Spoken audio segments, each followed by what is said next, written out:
There was a time when we saw the white man, our colonial powers, as our enemies. But I think, no, not that I think, something that is worse than an enemy is a traitor. Yes.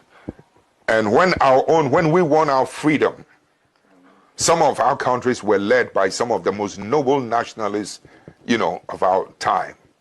But at the same time, with the passage of time, some of them became treacherous and rather betrayed our aspirations. In effect, what I'm trying to say is that as bad as an enemy can be, I think something worse than an enemy is a traitor.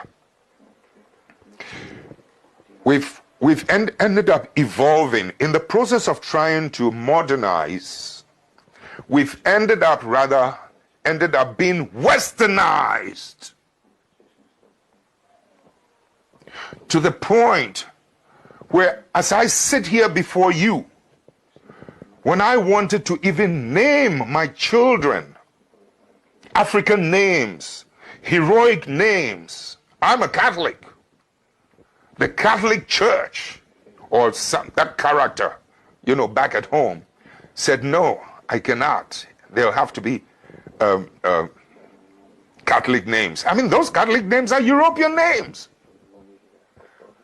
I went through an argument with this priest, and I said, listen, I have a right to my identity. Don't take away my identity.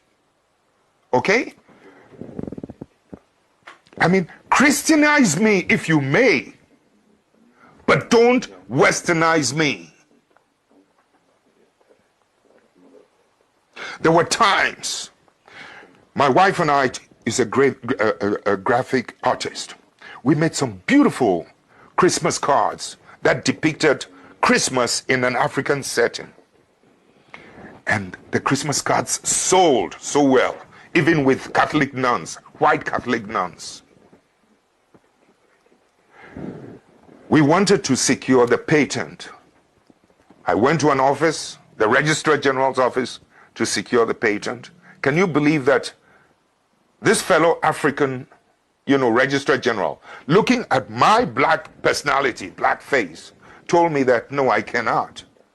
This was long after independence, and that it's going to take about 3 years. I said, why 3 years? He said, it'll have to go to England. It will go to England, and it might take about 3 years before I'm granted the right to that patent or whatever it is, the register. In other words, in effect, what I'm trying to say is that, so I have no right to even my creativity. I create my own, you take it away from me, and you have to send it to the colonial power.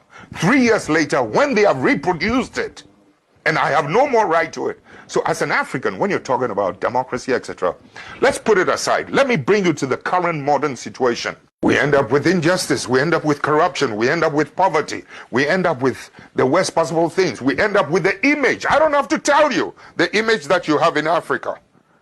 I don't have to tell you. Please, I know the potential of humanity. So when you're talking about the effects of some of these things, sometimes, these superpowers must learn to accommodate and to live and to accept patriotic leadership, patriotic citizens. Too often, they're happier with people who are not patriots.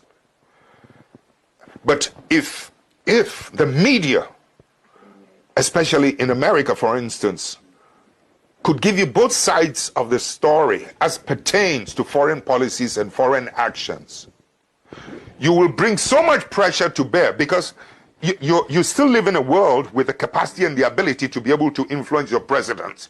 You can impeach your presidents like in America. So you as a people still have power, unlike us. In Africa, they disempower.